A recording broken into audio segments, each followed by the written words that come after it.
प्रभु राम देव भगवान अल्लाह खुदा ईश आदि नाम एक ही शक्ति के हैं। वो कैसा है, कहां है, कैसे मिलता है, किसने देखा है?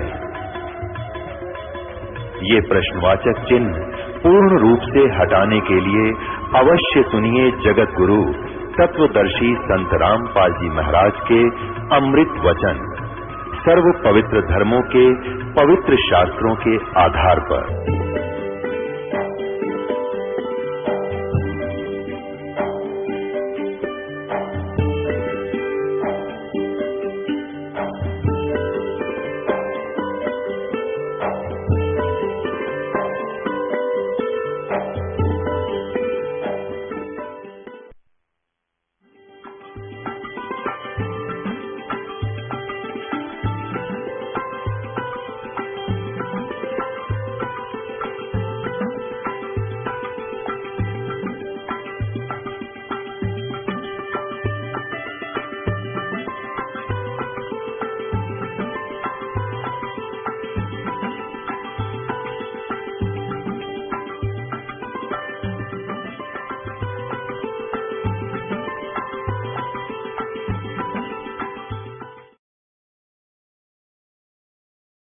परम पिता परमात्मा पूर्ण ब्रह्म सारी सृष्टि के रचनहार कबीर देव, कबीर साहब, कबीर परमेश्वर, ये हमारे हमदर्द हैं, हमारे पिता हैं, हमारे जनक हैं। चींटी से लेकर हाथी के, रंग से लेकर राजा के, और देव से लेकर महादेव और इंद्र, सुरपति इंद्र तक के वही जनक हैं।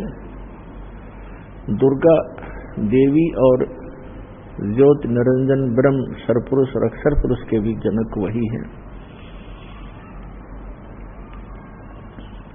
अक्षर पुरुष की उत्पत्ति भले ही अचिंत से हुई है, अचिंत भी उसी परमात्मा कबीर साहब का पुत्र है। उनका ही दिया वचन से अक्षर पुरुष की उत्पत्ति अचिंत के माध्यम से हुई थी। तो पुण्यात्माओं,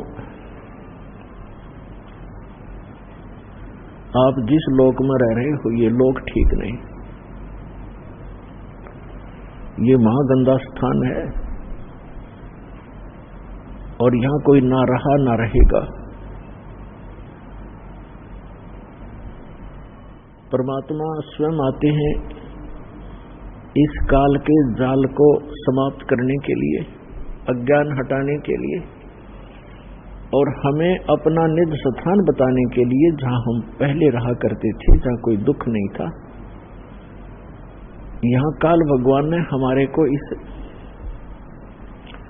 5 तत्वों की कैद में बेड़ी लगा रखी है, रोक रखे हैं इस बॉडी में। कोई गधे की बॉडी में, कोई सूअर के पिंजरे में, कोई मानव के पिंजरे में।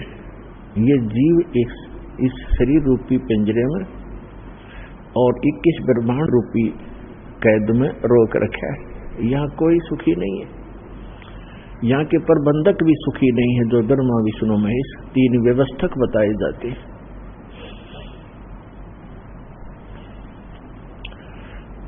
और हम जिस लोक में रह रहे हैं ये काल भगवान का लोक है।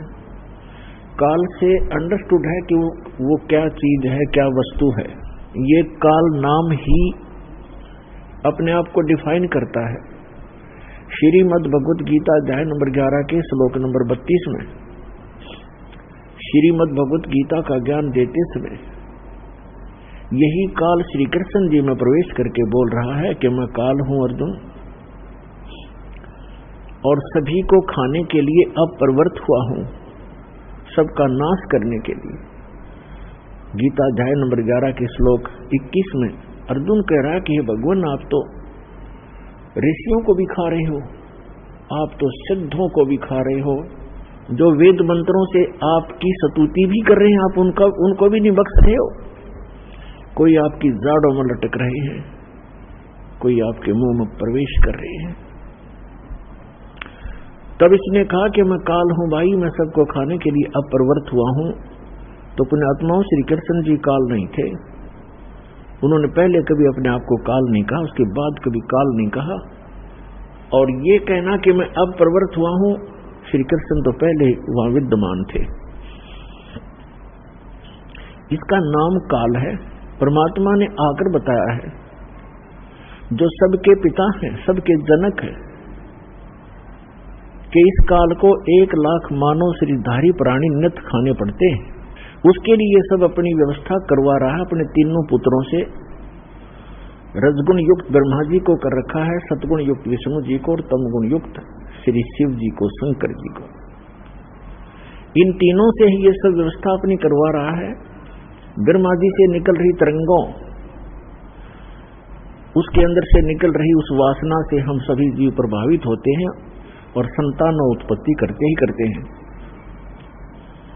भगवान शिव के अंदर से निकल रही सतोगुण की तरंगों, उसके अंदर वो वासना निकलती है जिससे हम प्रभावित होकर के यहाँ एक दूसरे के साथ मोह के अंदर, ममता के अंदर ग्रस्त रहते हैं। हमारे बस की बात नहीं कि हम यहाँ से ये मोह हटा सके। तीसरा जो भगवान है श्री तमोगुण युक्त शंकर जी की, आप कार्यशैली से परिचित हैं कि वो संहार करते हैं। किस लिए करते हैं? जब पैदा हुए हैं तो मारने की क्या आवश्यकता है? पैदा किए हैं तो उनको मारा क्यों जाता है? हमारी बुद्धि काम करना बंद कर गई क्योंकि हमने ये प्रोसेस फाइनल मान लिया और कोई विकल्प नहीं। तो परमेश्वर ने आके बताया कि तीनों भगवान भले ही अपने अपने स्थानों पर रहते हैं। आपके प्रभु श्री विष्णु, श्री ब्रह्मा जी श्री रजोगुण युक्त, श्री विष्णु जी सतोगुण युक्त और श्री शंकर जी तमोगुण युक्त। ये अपनी अपनी राजधानी, इनके द्वीप हैं, नगरी है, ऊपर लोक है, शिवपुरी है, विष्णु लोक है, विष्णुपुरी है, ब्रह्मापुरी है। ये वहां रहते हैं, लेकिन उनकी जो उनके अंदर से निकल रहे गुणों की, जो गुणों का प्रभाव है, जो वासना है, जो उनके अंदर से निकल रही रेंज है, वो रेंज है उनकी। इन 3 लोकों पर उनकी रेंज है, पृथ्वी लोक, पाताल लोक और स्वर्ग लोक। तो वहीं से वो प्रभावित कर रहे हैं यहाँ पर सबको।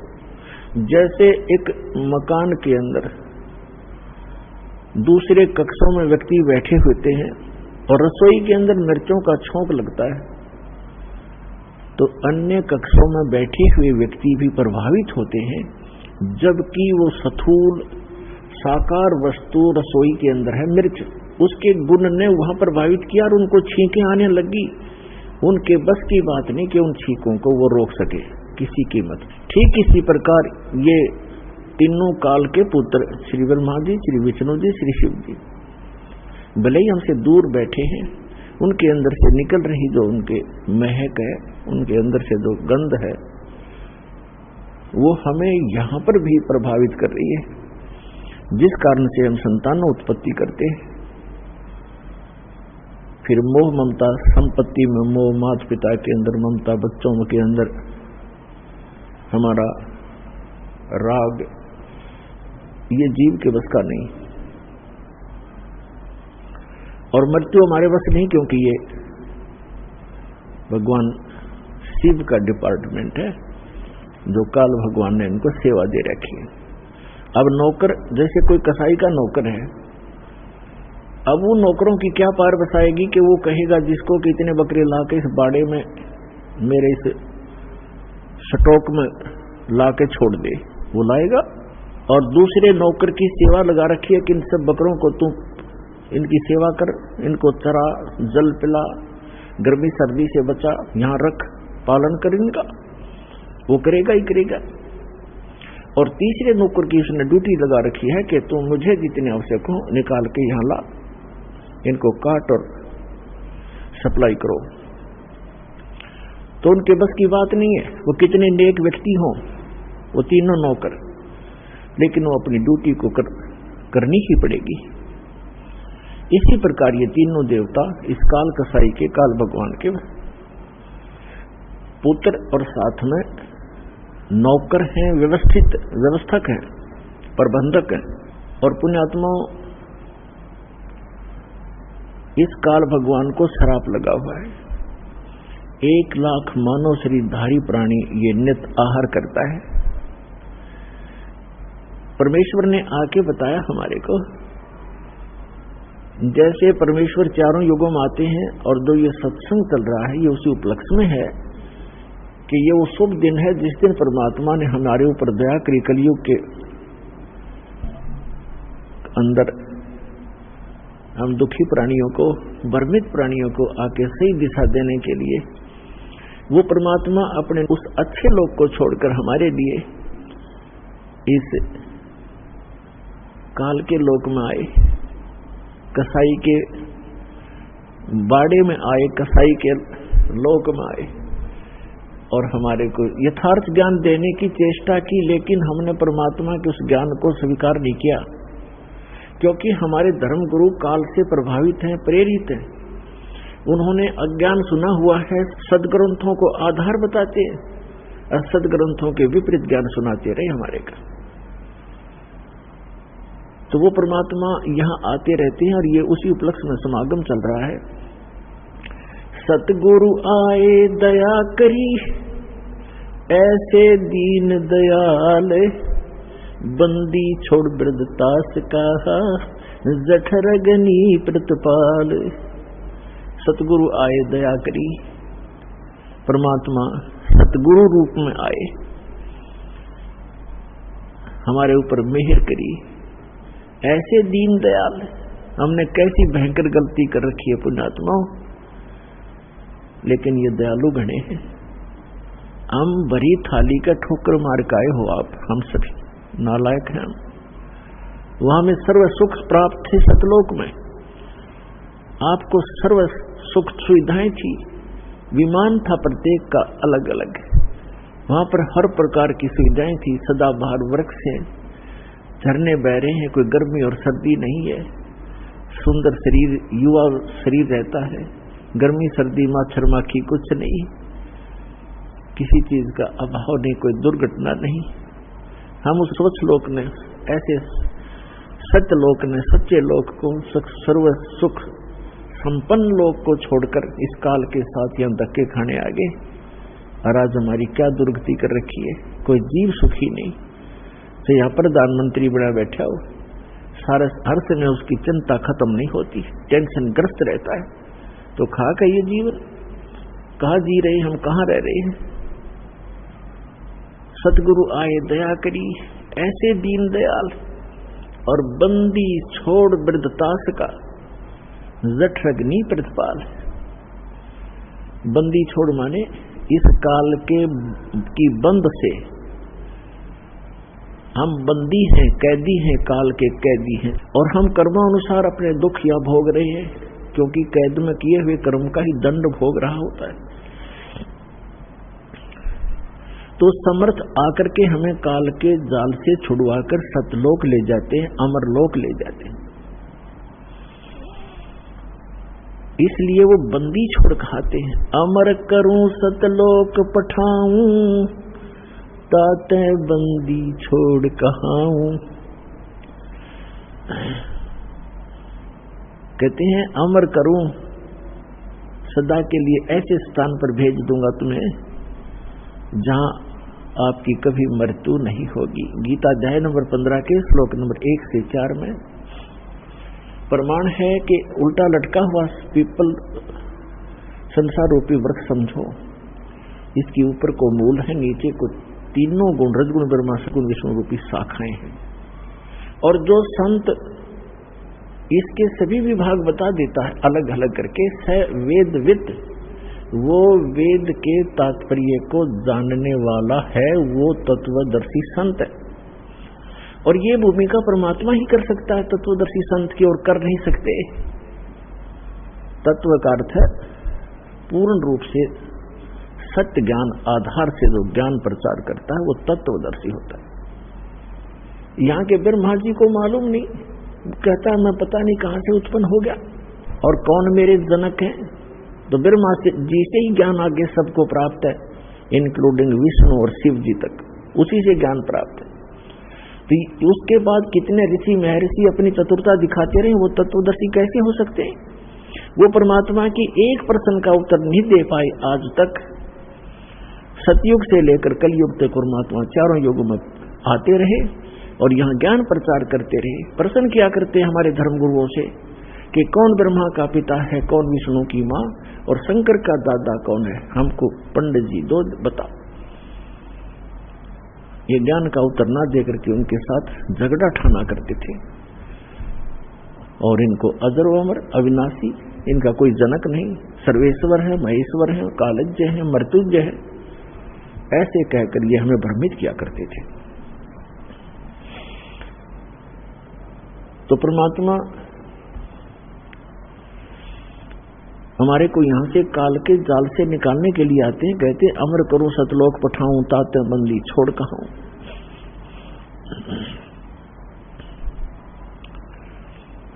बंदी छोड़ का अर्थ है कर्मों के बंधन से हम यहां बंधे हुए हैं। हमारे इन बंधन को काटकर भगवान हमें मुक्त कराता है। तो तत्वदर्शी संत की भूमिका करने के लिए वो परमात्मा स्वयं ही आते हैं। और गरीबदास जी कहते हैं सतगुरु आए दया करी ऐसे दीन दयाल, बंदी छोड़ वृद्ध तास का जट है कि नहीं प्रतिपाद। तो गीता अध्याय नंबर 15 के श्लोक नंबर 1 से 4 में ये स्पष्ट किया परमात्मा ने बताया है कि सभी विभाग बताए संसार रूपी वृक्ष के कि अक्षर पुरुष एक पेड़ है, सरपुरुष वाकी डार, इसको निरंजन ज्योति निरंजन भी कहते हैं। अक्षर पुरुष एक पेड़ है, सरपुरुष वाकी डार और तीनों देवा शाखा है, ये 5 रूप संसार। जैसे पेड़ कौन सा होता है जो पृथ्वी से बाहर दिखाई देता है, अंदर का जो जड़ें होती है, मूल है, वो गुप्त होती हैं, प्रोक्ष होती हैं, वो अव्यक्त होती हैं, वो दिखाई नहीं देती। तो मूल स्वयं परमात्मा ही थे कबीर भगवान, अमर पुरुष, सत्य पुरुष, परम अक्षर ब्रह्म है वो। और उसके बाहर जो दिखाई देता उसके विषय में उन्होंने बताया कि अक्षर पुरुष ये तना समझो, और सरपुरुष वाकी डार जो मोटी डार निकलती है उसको ब्रह्म समझो, और तीनों देवा शाखा हैं, उस शाखा उस डार के आगे 3 शाखा समझो, ये रजगुण ब्रह्मा सदगुण विष्णु तमगुण शिव जी जानो। एक बार चित्र को देख लीजिए फिर आसानी से समझ पाओगे। ये देखिएगा यहां से, ये एक पेड़ है पूरा देखो इसको। परमात्मा ने बताया था अक्षर पुरुष एक पेड़ है, ये समझो ये पृथ्वी से बाहर जो दिखाई देता है इसके विषय में परमात्मा ने जानकारी दी है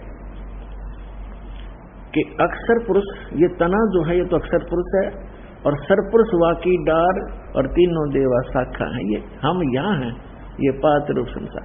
अब जड़ कौन है ये बताने के लिए इस दास को भेजा है कि ये परम अक्षर ब्रह्म है जो सबका पालन करता है, जो गुप्त है, प्रोक्त है, पृथ्वी के अंदर समझो, यानी ऊपर के लोक हैं, सतलोक, अलखलोक, अगमलोक, अकहलोक, ये इससे ऊपर का पोर्शन नीचे का। और ये है कौन? अनंत कोट ब्रह्मांड का एक रति नहीं भारे, सतगुरु पुरुष कबीरे हैं ये कुल के सर्जनहारे। हम सुल्तानी नानक तारे दादू को उपदेश दिया, जात जुलाहा भेद न पाया ये काशी माहे कबीर हुआ। तो ये है वो संसार रूपी वृक्ष। श्रीमद् भगवद गीता अध्याय नंबर 15 के श्लोक 1 से 4 का ये वर्णन है, ये निष्कर्ष है इसका कि उल्टा लटका हुआ संसार रूपी वृक्ष है अर्जुन, ऊपर को जड़ नीचे को शाखा। गीता ज्ञानदाता ने केवल इतनी जानकारी दी है, ऊपर को जड़ और नीचे को तीनों गुण रूपी शाखा वाला ये एक संसार रूपी वृक्ष है, पीपल का समझो, अविनाशी वृक्ष है। और जो इसके सभी पार्ट्स ऊर्ध्व मूलम अध शाखम अश्वथम प्राहु अव्यम छंदासी यस्य पर्णानि ये तम वेद स वेदवित। इसके सभी छंद, सभी विभाग जो जानता है पत्तों समेत इसके सब छंद हैं, ऊपर को जड़ और नीचे को शाखा वाला ये संसार रूपी पीपल का अविनाशी वृक्ष समझो। और इसके पत्ते आदि सभी छंद हैं, और जो इन सभी विभागों को जानता है, सब न्यारे न्यारे बताता है, स वेदवित वो तत्वदर्शी संत है। तो श्रीमद् भगवद गीता के इस अध्याय 15 के श्लोक 1 में जो वर्णन है कि वो वेदवित, वो तत्वदर्शी संत सतगुरु होगा, वो कौन है? जिसने ये वाणी बोली है अपने सुख संवेद में, सच्चिदानंद घन ब्रह्म ने उस तत्व ज्ञान में बोला है, तो वो सतगुरु भी वही है। तुम साहेब तुम संत हो, तुम सतगुरु तुम हंस, गरीब दास तुम्हारे रूप बिना और न दूजा अंश। तुम साहेब तुम संत हो और तुम ही सतगुरु, सच्चा ज्ञान देने वाले अध्यात्म मार्ग का यह सर्व ज्ञान, और आप ही हंस हो, तुम ही सच्चे भक्त रूप में भी आप ही एक भूमिका करे। तो यहां बताया है कि उस परमेश्वर ने बताया अक्षर पुरुष एक पेड़ है, सरपुरुष वाकी डार, और तीनों देवा शाखा है ये पांच रूप संसार। श्रीमद् भगवद गीता अध्याय नंबर 15 के श्लोक नंबर 1 से 4 का निष्कर्ष है कि ये ऊपर को जड़ और नीचे को तीनों गुण रूपी शाखा वाला संसार रूपी पीपल का वृक्ष अविनाशी जानो, और जो संत इसके सभी विभागों को जानता है वह तत्वदर्शी संत है और उसके पास तत्व ज्ञान है। श्रीमद् भगवद गीता अध्याय नंबर 4 के श्लोक 32 में स्पष्ट किया है कि परमात्मा ही सच्चिदानंद घन अपने मुख कमल से यथार्थ ज्ञान, तत्व ज्ञान बोलता है। जो परमेश्वर के मुख कमल से उद्धृत वाणी होती है वो तत्व ज्ञान है। उसके अंदर आध्यात्मिक यज्ञों का यानी आध्यात्मिक अनुष्ठानों का विस्तृत विवरण होता है, और उसको जानने के बाद फिर सभी कर्मों से, सभी पापों से मुक्त प्राणी हो जाता है। वो तत्व ज्ञान स्वयं परमात्मा अपने मुख कमल से, ब्रह्मणे मुखे, अपने मुख कमल से बोलकर वो वाणी उच्चारण करता है। सच्चिदानंद घन ब्रह्म की वाणी में विस्तार से कहे गए हैं वो तत्व ज्ञान है। चौथे अध्याय के 34वें श्लोक में कहा है कि अर्जुन उस तत्व ज्ञान को जो गीता ज्ञान से अन्य है, उस तत्व ज्ञान को तत्वदर्शी संतों के पास जाकर समझ, उनको दंडवत प्रणाम करने से, कपट छोड़कर उनकी सेवा करने से, सरलता पूर्वक प्रसन्न करने से वो तत्वदर्शी संत तुझे तत्व ज्ञान का उपदेश करेंगे। तो 15वें अध्याय के प्रथम मंत्र में उसकी पहचान बताई है श्रीमद् भगवद गीता में कि जो इस ऊपर को जड़, नीचे को तीनों गुण रूपी शाखा वाला, तीनों गुण रूपी शाखा वाला ये संसार रूपी वृक्ष समझो, और इसके सभी विभाग, पत्ते आदि इसके सभी भाग हैं, और जो संत इन सब विभागों को जानता है, सब पाठ जानता है, इसके अंग भिन्न भिन्न बताएगा, स वेदवित वो तत्वदर्शी संत है। और 15वें अध्याय के 4 श्लोक में कहा है कि उसके पश्चात तत्वदर्शी संत से तत्व ज्ञान प्राप्त करके इस अज्ञान रूपी अंधकार में उलझे हुए इस अज्ञान को काटकर, तत्व ज्ञान रूपी शस्त्र से इस अज्ञान को काटकर, उसके पश्चात परमेश्वर के उस परम पद की खोज करनी चाहिए जहां जाने के बाद साधक फिर लौटकर संसार में कभी नहीं आते, और केवल उसी परमात्मा की भक्ति करनी चाहिए जिसने सर्व ब्रह्मांडों की रचना की है, सबका रचनहार है, सर्व उत्पादक है वो। तो दास जो ये बताना चाहता था, सतगुरु आए दया करी ऐसे दीन दयाल, बंदी छोड़ वृत्तास का जठरग्नि प्रतिपाल, अमर करूं सतलोक पठाऊं तात बंदी छोड़ कहां, अमर करूं। उस परमात्मा के तत्व ज्ञान के आधार से सत साधना करने वाले प्राणी वहां चले जाते, फिर लौटकर कभी संसार में नहीं आते। श्रीमद् भगवद गीता अध्याय नंबर 18 के श्लोक नंबर 62 में कहा है कि अर्जुन तो सर्वभाव से उस परमेश्वर की शरण में जा जो गीता ज्ञान दाता से अन्य है। उस परमेश्वर की कृपा से तू परम शांति को और शाश्वत स्थान को अमर लोक को, जिसका कभी एंड नहीं होता, कभी नाश नहीं होता, उस स्थान को, शाश्वत स्थान को प्राप्त हो जाएगा। अपने आत्मा, ये ज्ञान भगवान ने 600 वर्ष पहले बताया था। और फिर उन महापुरुषों को मिले परमात्मा आकर के, जो उनका गुण है, विधान है। अच्छी आत्माओं को मिले, आदरणीय धर्मदास साहिब जी को, आदरणीय मलुकदास साहिब जी को, आदरणीय नानक साहिब जी को, आदरणीय दादू साहिब जी को, आदरणीय गरीबदास साहिब जी गांव छुड़ानी जिला झज्जर हरियाणा वाले को, आदरणीय गीसा दास साहिब जी को गांव खेखड़ा उत्तर प्रदेश जिला बागपत वाले को, और स्वामी रामानंद जी काशी वाले को, महर्षि को। तो उन महापुरुषों ने, स्वयं परमात्मा ने हमारे को सचेत करने की चेष्टा की कि जो साधनाएं, जो भक्ति तुम कर रहे हो और जिस भगवान को तुम परमात्मा माने बैठे हो, वो परमात्मा नहीं है। जिस स्वामी को, जिस प्रभु को आपने परमात्मा मान रखा, ये परमात्मा नहीं है। परमात्मा की परिभाषा होती है जो श्रेष्ठ आत्मा हो। श्रेष्ठ आत्मा कभी किसी को मारता नहीं, किसी की टांग नहीं काटता, किसी को अंधा नहीं करता, किसी को रोगग्रस्त नहीं करता, वो परमात्मा होता है। अब कई अनजान जो बिल्कुल माइनस दिल की बुद्धि होती है जातम में, वो कहते हैं कि हम इस बात से चिंतित हैं कि भगवान है कहाँ। भगवान होता तो ये हालत होती लोगों की। जैसे अभी एक दुखद खबर हम सुन रहे हैं कि केदारनाथ और बद्रीनाथ के दर्शनार्थ गए हुए श्रद्धालु इन अज्ञानी आचार्यों, शंकराचार्यों द्वारा भ्रमित किए हुए वहां भगवान खोजने गए थे। और आज खबरों में सुनने को आ रहा है कि 15-20 हजार व्यक्ति मारे जा चुके। फ्लड में बादल फट गया और केदारनाथ के मंदिर का पता नहीं कहाँ गया, एक शिवलिंग खड़ा हो टूंड सा। तो पुण्यात्मा परमात्मा 600 वर्ष पहले आए, उसके बाद उनके द्वारा, उनके ज्ञान से परिचित महापुरुषों ने यही ज्ञान सुनाया। और वो कहा करते थे, चारों युग में संत पुकारे और कूक कहा हम हेल रे, हीरे माणक मोती बरसे ये जग चुगता ढेल रे। परमात्मा 600 वर्ष पहले बताया करते थे। और उनसे परिचित महापुरुष आदरणीय गरीबदास साहिब जी ने कहा है कि चारों युग में संत पुकारे, कबीर साहिब की महिमा गाई है।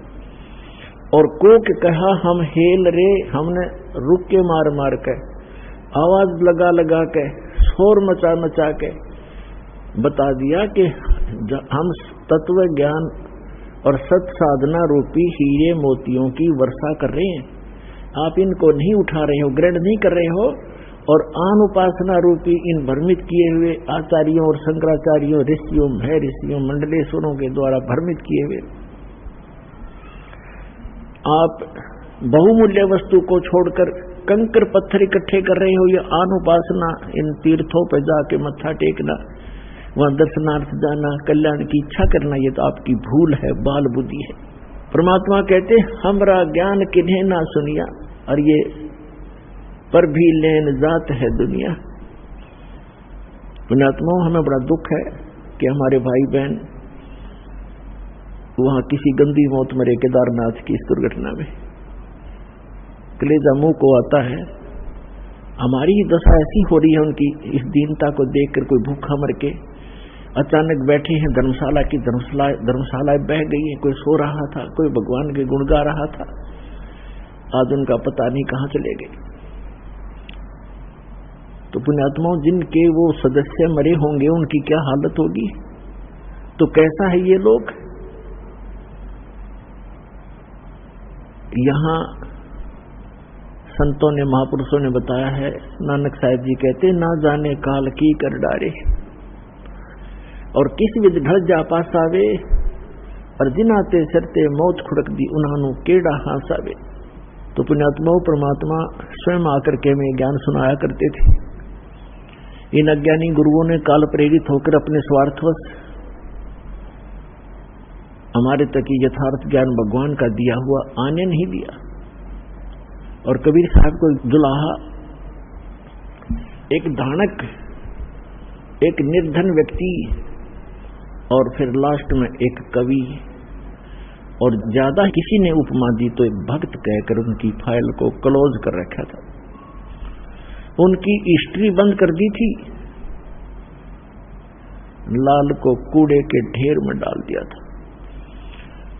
इस दास को पारखू बनाया, जौहरी बनाया। इस दास ने उस लाल की परख की और ढंढोरा पीटा, अनाउंसमेंट करनी शुरू कर दी कि ये लाल है जिसको तुम पत्थर मान रहे हो और जिनको तुम हीरे मोती समझते हो, वो कौड़ी है, वो बहुमूल्य नहीं है। ठीक है, इसके इस प्रचार के लिए अपने भाई बहनों तक ये सत्य संदेश पहुंचाने के लिए दास ने और दास के साथ पूर्व पहले समय से लगे हुए मेरे बच्चे और बेटियों ने बहुत कुछ कठिनाइयों का सामना अवश्य करना पड़ा, जेलों में जाना पड़ा। जगह जगह इन नकली लोगों ने, झूठों ने हमारे ऊपर झूठे मुकदमे भी बनवाए बच्चों के ऊपर, लेकिन हमें पता लग गया है कि वो अनजानपने में ये सब कुछ कर रहे हैं। जिस दिन उनको भी ये ज्ञान होगा, वो भी उसी भगवान के बच्चे हैं और वो हमारे साथ हो जाएंगे, उनका कल्याण हो जाएगा।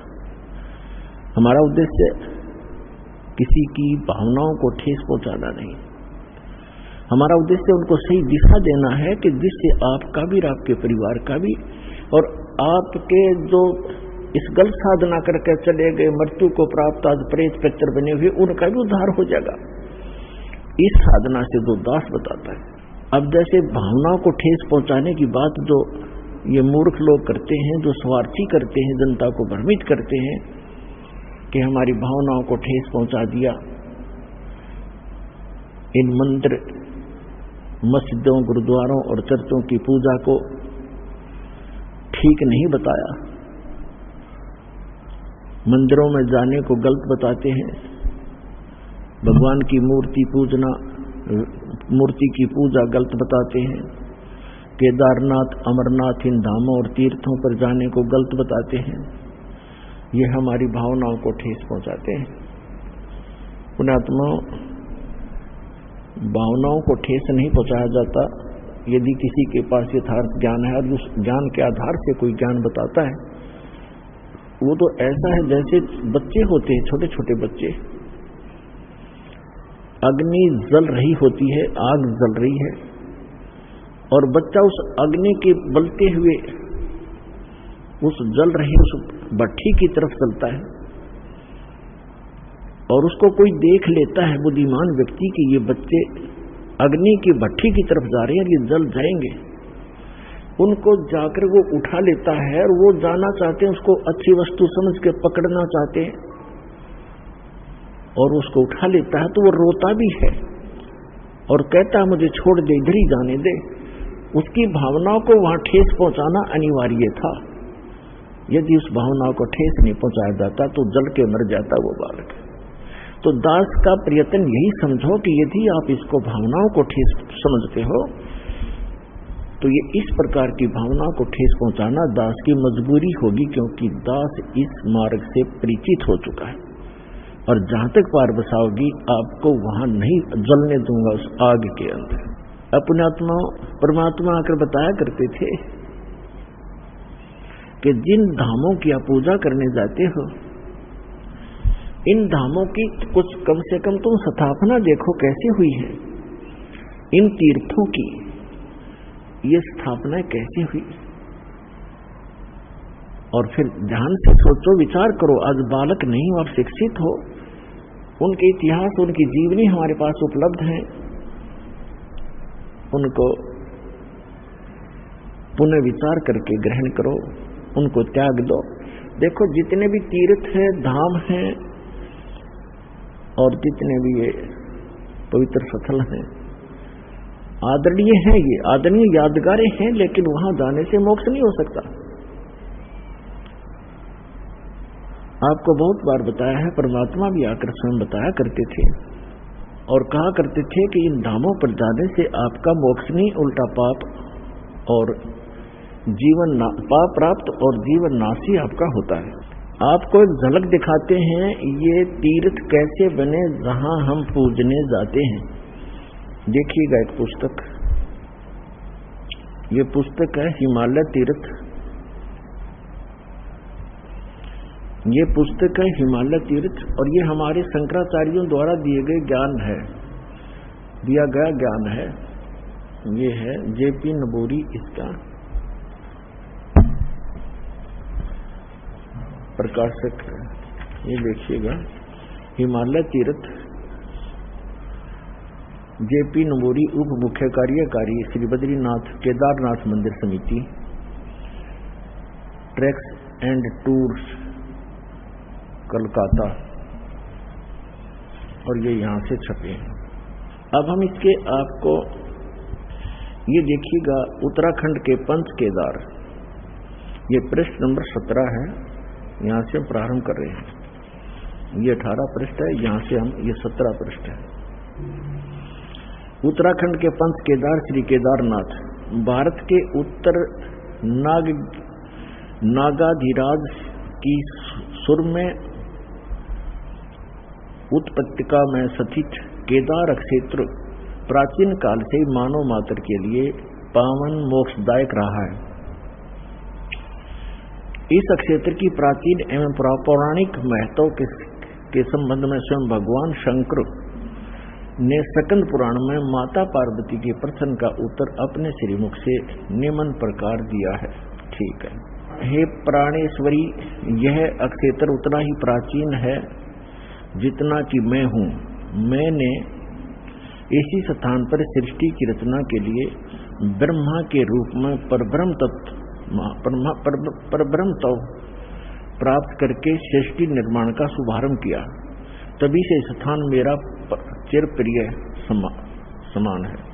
भगवान शंकर का सुप्रसिद्ध ज्योतिर्लिंग भारत के विख्यात 12 ज्योतिर्लिंगों में से 11वां ज्योतिर्लिंग है। सुदूर उच्च हिमालय में समुद्र तल से 11,750 फीट की ऊंचाई पर श्री नर और नारायण ऋषि द्वारा प्रतिष्ठित है। पुराणों के अनुसार इस पुण्य फलदायी ज्योतिर्लिंग की स्थापना के संबंध में इसका इस प्रकार वर्णन, अनंत रत्नों के जनक अतिशय पवित्र केदार नामक अत्यंत शोभा से युक्त शिखर पर पूर्व काल में महातपस्वी अपने आत्माओं ये तीर्थ और ये धाम कैसे बने हैं, इसकी थोड़ी सी झलक दिखाएंगे, फिर दास मौखिक सुनाएगा, वो अच्छा समझ में आएगा। अब देखिएगा, अब हम 18 पृष्ठ पर आगे 17 पर पढ़ दिया। यहां पर पीछे से हमने पढ़ा है,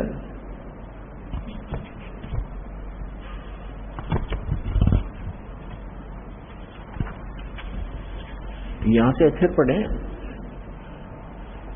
ये है कि पवित्र केदार नामक अत्यंत शोभा से युक्त शिखर पर पूर्व काल में महातपस्वी कौन? ऋषि श्री नर और नारायण ने, ये 2 ऋषि थे, नर और नारायण ने भगवान शिव को प्रसन्न करने के लिए बड़ी कठिन तपस्या की। इस तपस्या से तीनों लोकों में उनकी चर्चा होने लगी, जिसकी सभी लोकों में प्रशंसा होने लगी। फलस्वरूप भगवान शंकर भी नर नारायण की तपस्या से प्रसन्न हुए और उन्होंने प्रत्यक्ष प्रकट होकर ऋषियों को दर्शन दिए। दोनों ऋषियों ने भगवान भोलेनाथ के दर्शन किए। दर्शन से आनंद विभोर होकर स्तुतियों और मंत्रों से उनकी पूजा अर्चना की। भगवान शिव ने अत्यंत प्रसन्न होकर उनसे वर मांगने को कहा। भगवान शंकर की यह बात सुनकर उन दोनों ऋषियों ने देवादिदेव महादेव से प्रार्थना की, यहाँ हे प्रभु, यदि आप प्रसन्न हैं और वर देना चाहते हैं तो अपने इसी स्वरूप में जगत कल्याण एवं हमारी पूजा प्राप्त करने हेतु यहाँ सचित होवें, ताकि जगत का महान उपकार एवं भक्तों के मनोरथ आपके दर्शनों से परिपूर्ण हो। इस प्रकार भगवान शंकर नर नारायण की भक्ति से प्रसन्न होकर वहां स्थित हुए। देवादिदेव महादेव, यदि आप हम पर प्रसन्न हो तो भक्तों के कल्याण हेतु आप सदा सदा के लिए अपने स्वरूप से इस स्थान पर स्थापित करने की कृपा करें। अपने स्वरूप को यहाँ स्थापित करने की कृपा करें। यहाँ आकर आपका दर्शन पूजन करने वाले मनुष्यों को आपकी अविनाशी भक्ति प्राप्त होगी। ऋषियों की प्रार्थना सुनकर भगवान शिव ने ज्योतिर्लिंग के रूप में वहां यह वास करना स्वीकार कर लिया। भगवान शिव से वर मांगते हुए नर और नारायण ऋषियों ने इस ज्योतिर्लिंग और इस पवित्र स्थान के विषय में जो कुछ कहा है वह अक्षर से सत्य है। इस ज्योतिर्लिंग के दर्शन, पूजन तथा यहाँ स्नान आदि करने से भक्तों के लौकिक फलों की प्राप्ति के साथ साथ अचल शिव भक्ति और साथ ही मोक्ष की प्राप्ति भी सहज हो जाती है। हिमालय में केदार नामक पर्वत शिखर पर प्रतिष्ठित होने के कारण इस ज्योतिर्लिंग को श्री केदारेश्वर ज्योतिर्लिंग के नाम से जाना जाता है। केदार शब्द का शाब्दिक अर्थ है ऐसे स्थान से होता जहां दलदल एवं अति मात्रा में पानी हो। केदार क्षेत्र में यही स्थिति है, क्योंकि भगवान शंकर जलधारा प्रिय हैं। नर और नारायण ऋषियों के पश्चात अन्य ऋषि मुनियों व भक्तों द्वारा यह ज्योतिर्लिंग पूजित रहा। तत्पश्चात महाभारत काल में पांडवों द्वारा गोत्र हत्या अर्थात महाभारत युद्ध में अपने भाई बंधुओं आदि की हत्या के पाप से मुक्त हेतु यहाँ पर देवादिदेव महादेव की आराधना की गई। इसी प्रसंग में पुराण में एक कथा आती है। अपने आत्मा पहले ये निष्कर्ष बताते थोड़ा उसके आगे और शेष आपके पढ़ के सुनाऊंगा, क्योंकि वर्तमान में बहुत दुर्दांत घटना घटी है जिससे आत्मा रो रही है, दुखी है, क्योंकि वो भी हमारे की तरफ भटक रहे थे। परमात्मा के लिए वहां गए और वहां उनको क्या मिला सर्वविदित है, कहने की आवश्यकता नहीं। अब क्या बता रहे हैं कि नर और नारायण नाम के दो ऋषि वहां तपस्या करा करते उस दलदल में। केदार माने दलदल, और उनकी तपस्या से प्रसन्न होकर भगवान शिव आगे। तो पुण्यात्माओं, भगवान शिव कौन आगे? इस काल के जाल को कबीर भगवान ने आके समझाया है कि ये काल जो है, जैसे इसने गीता अध्याय नंबर 4 के श्लोक नंबर 5 और 9 में कहा कि अर्जुन, मेरे और तेरे बहुत जन्म हो लिए, तू नहीं जानता, मैं जानता हूं, मेरे जन्म और कर्म अलौकिक हैं। और गीता अध्याय नंबर 7 के श्लोक नंबर 24 और 25 में इसने बताया है कि मैंने एक प्रतिज्ञा कर रखी है, मैं अपनी योग माया से छुपा रहता हूं, कभी भी किसी के सामने अपने वास्तविक रूप में स्पष्ट नहीं होता।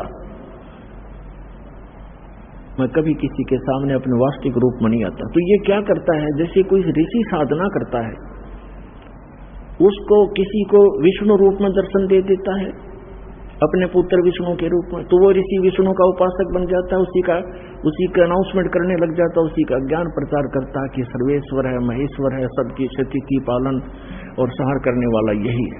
और कोई ऋषि साधना, कोई भक्त साधना कर रहा है तो किसी को ब्रह्मा जी के रूप में दर्शन दे देता है। तो वो कहता है कि ये ब्रह्मा जी हमारे सामने रहते हैं, देवता, यही भगवान है, सर्वशक्तिमान है, मैंने समाधि दशा में इसके दर्शन किए, ये छुपाई है अपने आप को। इससे उन ब्रह्मा जी और विष्णु जी को भ्रम हो जाता है कि हम ही सचमुच भगवान है। इसी कारण से शिवपुराण में प्रकरण आता है, विद्वेश्वर संहिता के अंदर, एक बार ब्रह्मा जी गए विष्णु जी के पास और ब्रह्मा जी कहने लगे कि पुत्र, तू मेरा खड़ा होकर सम्मान क्यों नहीं करता, मैं तेरा पिता आया हूं, मैं तेरा जनक हूं, सारी सृष्टि का उत्पत्ति करता हूं। विष्णु जी लेटे लेटे कहते हैं कि आजा बेटा, बैठ जा, तू मेरा पुत्र है, तू मेरी नाभि कमल से उत्पन्न हुआ, मैं ही सर्वशक्तिमान हूं, मैं सबका रचने वाला हूं। इस बात पर दोनों लड़ पड़े। फिर ये काल आगे वहां पर शिव रूप धारण करके इन दोनों के बीच में एक लिंग खड़ा कर दिया, तेजों में स्तंभ। ये लड़ना भूल गए, ऊपर नीचे ढूंढने लगे। फिर खुद आके प्रकट हुआ शिव रूप में, फिर इनको ज्ञान बताने लगा, क्या पुत्रो, तुमने अपने आप को ईश मान लिया तो यू आर नॉट गॉड, तुम भगवान नहीं हो। और इसी तुमने दो डिपार्टमेंट, 2 विभाग मेरे से प्राप्त किए, मैं चीफ मिनिस्टर हूं यहाँ का। ये काल जो है एक ब्रह्मांड में चीफ मिनिस्टर का काम, इसका रोल समझो। और अन्य ब्रह्मा विष्णु में से एक विभागीय मंत्री है, रजोगुण विभाग के ब्रह्मा जी और सतोगुण विभाग के विष्णु जी। यानी रजोगुण से जो क्रिया हो रही है, जिसको हम उत्पत्ति कहते हैं, ये उत्पत्ति करता नहीं है, ये तो उत्पत्ति करवाता है। संतानोत्पत्ति हम उसके प्रभाव से करते हैं। और सतिथि ये विष्णु जी कहते हैं, ये उत्पत्ति और सतिथि जो तुम्हें दी है मैंने, ये मेरे से प्राप्त है, तुमने तप करके प्राप्त किए, मैंने तुम्हें विभाग दिए।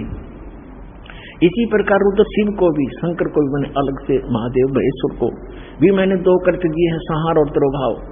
और बोलने वाला 5वां ये काल है, ये कभी अपने वास्तविक रूप में नहीं आता, ऐसे कभी विष्णु के रूप में, कभी शिव के रूप में, कभी ब्रह्मा जी के रूप में आता है। तो इसके जाल को समझने के लिए परमात्मा ने कथा सुनाई अपने प्यारी आत्मा धर्मदास जी को। 2 धर्मदास जी ने कबीर सागर में लिपिबद्ध की कि परमात्मा ने कहा कि ये गलतियां करके आत्मा यहाँ आगे इस काल के साथ इसके 21 ब्रह्मांड वाले विमान में बैठ के, और इसने यहाँ इनको इतना दुखी कर दिया। फिर ये चिल्लाने लगी, है भगवान हमें सुख दे, हे भगवान हमें सुख दे। हम हाहाकार मच गई। तब परमात्मा कहते मैं आया, अपने पुत्र जोगजीत का रूप बना करके मैं वहां आके खड़ा होगा जहां तपस्या के ऊपर 1 लाख मानव शरीरधारी प्राणियों को ये नित्य खाता है, आहार करता है। और मेरे वहां आने से उस तपस्या की जलन बंद हो गई। वह आग जो कि तो गर्म ऐसे की ऐसी है, वो तपस्या, वो तई, वो बड़ी जो तवा होता है जिसपे उनको भूना जा रहा था, लेकिन उनको उन परमात्मा की कृपा से उस पर उपस्थित जितने भी 1 लाख जीव थे मनुष्यधारी जो वहां गई थी, उनकी आत्मा, उनको कष्ट बंद हो गया, उसका ताप बंद हो गया, तपत। तब उन्होंने ऊपर में उठाकर देखा कि भगवान हम कौन से दुख, कौन से पाप का यहाँ कष्ट भोग रहे हैं। तो परमात्मा ने कहा कि ये इस लोक, तुम्हारे इस लोक के पाप का दंड नहीं तुम्हें, ये दंड है, तुमने सतलोक में ये पाप किया था।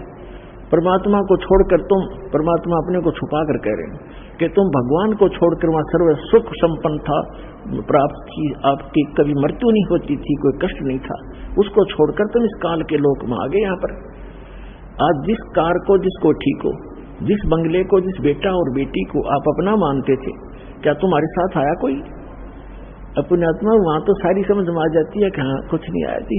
फिर और तुम मरते थे, ये मेरा बेटा है, ये मेरी बेटी है, ये मेरा कार है, ये कोठी है, और भक्ति करते थे तो गलत कर रहे थे। हम प्रत्येक युग में जाते रहते हैं पर तुम सुनते नहीं। तब परमात्मा ने कहा कि हमसे गलती, वो कहने लगे सभी भगवान हमसे गलती होगी, मैं माफ करो। कहते ऐसे माफ नहीं होगी। जब तुम जाए धरो जग तन देहा, तब तुम करना मम सत सबद सनेहा। जब कोई मेरा संत मेरी महिमा गाता हुआ तुम्हें मिल जाए और तुम्हें मानव शरीर प्राप्त हो, तुम तुरंत ग्रहण कर लेना और फिर तुम उस सत्भक्ति करके यहाँ उस लोक में चले जाओगे। अमर करूं सतलोक पठाऊं, ताते बंदी छोड़ खाऊं। इतने में वो काल आ जाता है। प्रतिदिन उसने टाइम फिक्स कर रखा है, इतने समय के बाद ये सभी आत्माएं उसके तपस्या पर भुन कर उनके अंदर से जो गंध वो निकालता है, वो निकल कर वो भाग ऊपर से उड़ा, उनको ऐसे उड़ा देता है, वो गंध रह जाता है। अब आप देखते हो यहाँ प्राणी गंदे पदार्थ तो बहुत आसानी से ग्रहण कर लेता खाने के लिए, पीने के लिए। शराब पीना, भांग पीना, सुल्फा पीना और तंबाकू पीना और फिर मांस खाना, चटपटे अटपटे खाना, ये तो बहुत खुश होकर ग्रहण करता है। क्यों? क्योंकि ये चाहता है कि जितना ये गंध अटपट खाएंगे उतना ही के अंदर गंदी वासना ज्यादा बनेगी, और तपस्या के ऊपर भूनने से वो सारी वासना वहां रह जाती है और ये जीव वहां से कर्म जो के क्यों रहते हैं वो वापस आ जाता है, मरता नहीं।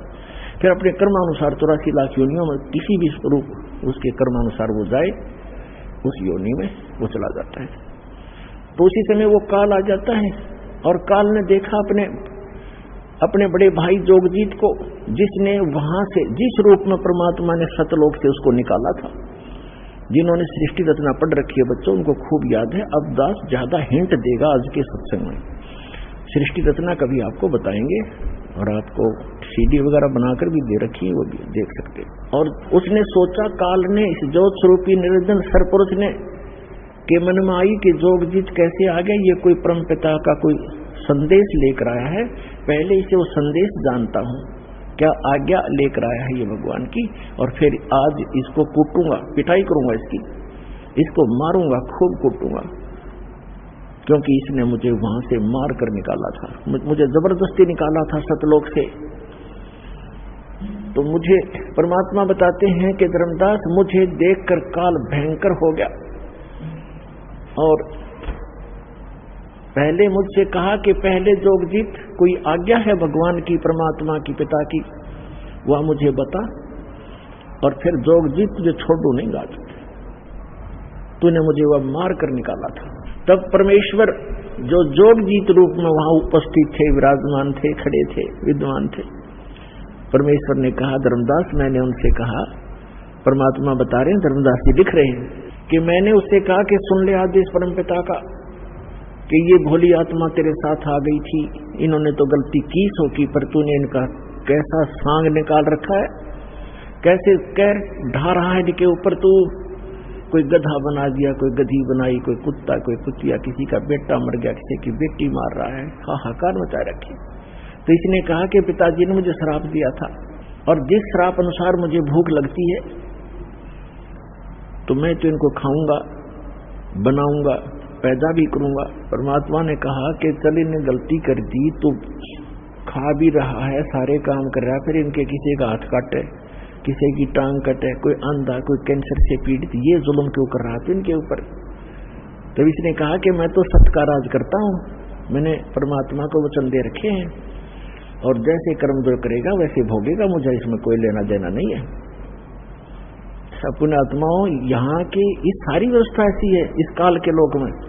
एक तरफ तो सरकार शराब के ठेके, फीम के ठेके, भांग के ठेके खोलती है, और फिर शराब पीकर कोई इधर उधर जाता है उसको अंदर कर देता, तो शराब पीकर गलत गतिविधि की, और शराब पीकर रामायण बचेगा, वो भांग पीकर रामायण पढ़ेगा, गलत गतिविधि करेगा वो। तो इसने ऐसा कर रखा है कि मैं तो सत्य का राज करता हूं, जो जैसे कर्म करेगा वैसा ही फल देता हूं। अब ये इतनी बकवादों का की आविष्कार करवा दिया, तो फिर ये भोली आत्मा तो गलतियां करेंगे ही करेंगे, तो कहते भोग लेंगे। हम इसके बच्चे नहीं है, हम इसके बच्चे होते तो ऐसा दुख देता ही है। आज केदारनाथ के ऊपर 20,000 आदमियों को मार देता अपने बच्चों को। ये हम इसके बालक नहीं है, हम इसकी प्रजा नहीं है, हम उस परमात्मा की प्रजा है, सतपुरुष के बच्चे हैं, और हम अपनी गलती से इसकी कैद में फंस गए हैं। यहां से निकालने का एक तरीका है, हम स्वेच्छा से आए हैं, स्वेच्छा से ही वापस जाएंगे। जब हमारी यहाँ के लोक से, दुखों से इतना मन हट जाएगा, और वहां के सुख से हम इतने प्रभावित और प्रेरित हो जाएंगे, और फिर सब भक्ति करेंगे, तब हम वहां जा पाएंगे। इसलिए आपको सारा ज्ञान प्रमाण दिखाए जा रहे हैं, ताकि आपका यहां से मन हटे और भक्ति पर डटे, और फिर वहां चलेंगे हम। तब इसने कहा, परमात्मा ने कहा जोगजीत रूप में कि मैं नीचे जाऊंगा, परमात्मा ने भेजा हूं, और वहां जाकर तेरे सारे जाल को समझाऊंगा, और सबको परमात्मा की महिमा बताऊंगा। आपने सारे परमात्मा की, जो सतपुरुष है, जो वास्तव में भगवान है, यथार्थ स्थान है, यथार्थ स्थान है, उसका तो नामो निशान मिटा दिया, तू स्वयं भगवान बन बैठे यहाँ का। और सबको बताऊंगा, और एक ऐसा गुप्त मंत्र दिया है मेरे को, वो मंत्र उनको दूंगा, सतनाम और सारनाम। और फिर उसने कहा, उसे आग तो अंदर से जल गया वो सारा, ये तो नाश करेगा मेरे बड़े बड़े काम का।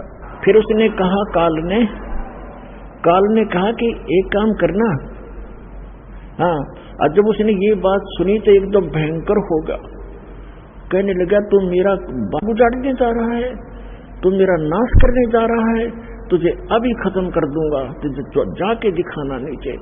परमात्मा ने कहा कि ऐसा सुनकर काल भयंकर होगा मेरे ऊपर, और धर्मदास ऐसे अटैक किया, उसने मेरे को बिल्कुल खत्म करने के लिए दौड़ के आया, और मैंने सतनाम का सुमन कर दिया, नाम का सुमन शुरू कर दिया।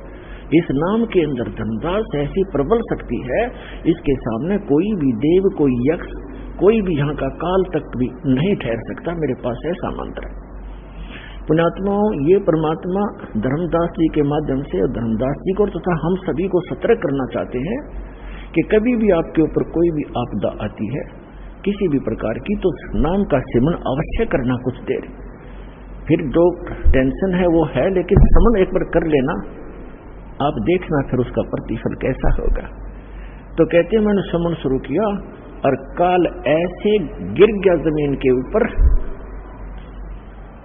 ऐसे ही गिर गया उस पृथ्वी पर जहां वो रहता है वहां पर, जैसे पक्षी की पंख कट जाते हैं और पड़ा पड़ा तरफ रहा होता है। तो वो समझ गया। उसमें वैसे तो काफी विस्तार लिखा है, बाकी हम थोड़ा बताएंगे जितना आवश्यक है, क्योंकि हमने समझना इस ज्ञान को। बाकी ज्ञान ज्ञान है, समाधान बिना काम बनेगा नहीं, समाधान ज्यादा महत्वपूर्ण है। उसमें तो बहुत कुछ कहा है कि वो इतना भयभीत हो गया कि वहां से भाग के पाताल में जाके छुप गया। फिर मैं वहीं पहुंचा और उसको पकड़ के ले आके चल वहीं पर, वहीं बैठा के फिर वो उसने मेरे पैर पकड़ लिए। जब ताकत से पार नहीं बसाई, नहीं उसका वश चला, तो मेरे चरण पकड़ लिए, बुरी तरह रोने लगा और कहने लगा, मैं तो आपको पिता के समान मानता हूँ, छोटे तो गलती किया करते हैं, बड़े क्षमा करते हैं, मुझे माफ कर दो। रोआ बुरी तरह। परमात्मा बोले कि मैंने कहा कि चल ठीक है, माफ कर दिया। ऐसे नहीं, आप वचनबद्ध हो जाओ। परमात्मा बोले क्या वचनबद्ध हो जाऊं?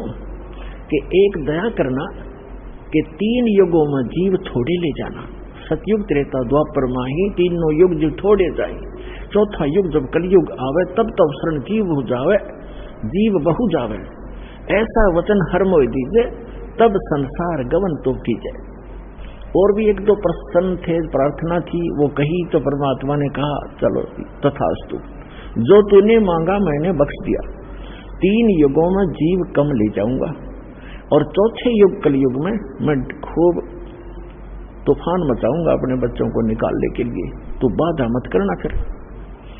तो उसने कहा कि एक और प्रार्थना की उसने उसी समय कि जो आपका ज्ञान स्वीकार करे, आप जाओ, और या आपका कोई संदेश वाहक आवे कि जो भी मानव परमात्मा का इच्छुक, स्त्री या पुरुष, आपका ज्ञान स्वीकार करे, वो आपका, और हमारा ज्ञान काल के दूतों का, इन मंडलेश्वरों और आचार्यों का जो ज्ञान ग्रहण करे, उसको आप बाई फोर्स ना लेना, ये दया करना, बलपूर्वक ना ले जाना। ये तो परमात्मा को पता था, बलपूर्वक ले जाएगा कोई टिकेगा वहां पर? कहते परमात्मा यहाँ तो कहते हम मोहम्मद को वहां ले गयो, इच्छा रूपी वहां नहीं रहो, उल्ट मोहम्मद महल पठाया, बुझ बीरज एक कलमा लाया, रोजा बंग नमाज दे रे, बिस्मिल की नहीं बात कही रे। हजरत मोहम्मद जी को लेकर गए थे, लेकिन उसकी इच्छा यहाँ से हटी नहीं थी, क्योंकि यहाँ उसके बहुत घने अनुयायी बन गए थे और उनको ज्ञान संपूर्ण ग्रहण समझ में नहीं आता। तो कहते परमात्मा को मालूम था कि बलपूर्वक कैसे ये वहां रुक जाएंगे, ये पहले वहीं ना रहा करते, गड्ढा करते, आप बड़े यहाँ पर इस गंदे लोक में, यहाँ से। तो उसने कहा कि ठीक है, परमात्मा ने कहा ठीक है, जो मेरा ज्ञान ग्रहण करे वो मेरा, ताकि निकट काल मत आना, कि जिसने लिया मेरा परवाना, ताकि निकट काल मत जाना, कि मेरे जिसने मेरा ग्रहण कर लिया नाम, मेरा ज्ञान, उसके निकट तुम मत जाना। तो उसने कहा, तो काल ने कहा था कि जो आपकी मर्यादा में रहेगा आपका, और मर्यादा तोड़ेगा तो मेरा ही है। वो तो अंडरस्टूड, इसमें कहने की जरूरत नहीं है फिर तो परमात्मा ने कहा ठीक है तथास्तु। जब परमात्मा ने ये सारा कुछ कह दिया और उसकी सारी स्वीकृति दे दी, तब एकदम रूप बदल गया और एकदम खड़ा हो गया। कहने लगा, जोग जीत जाओ संसारा, जीव न माने कहा तुम्हारा, जीव तुम्हारा कहा न माने, हमरी ओढ़ हो बाद बखाड़े। मैंने उनको ऐसी उल्टी पट्टी चटपटा दी कि सब मेरे ही ज्ञान को ग्रहण किए हुए हैं, और कलयुग में तो उनकी ऐसी हालत कर दूंगा कि किसी को भी भक्ति योग्य नहीं छोड़ूंगा। देवल धाम और तीर्थ पुजवाऊं, देव धाम इनकी पूजा करवाऊंगा, या विद जीवों को भरमाऊं। अपने आत्मा, अभी परमात्मा का ज्ञान आपके ईव समझ में आवेगा। आज जो दास आपको समझाना चाहता है कि जैसे आज सबसे ताजा दुर्घटना और सबसे भयंकर आज तक की इन तीर्थ यात्रियों के लिए ये है कि केदारनाथ के दर्शनार्थ गए हुए इन बद्रीनाथ केदारनाथ के श्रद्धालुओं के ऊपर कितना कहर टूट गया, परिवार के परिवार नष्ट हो गए।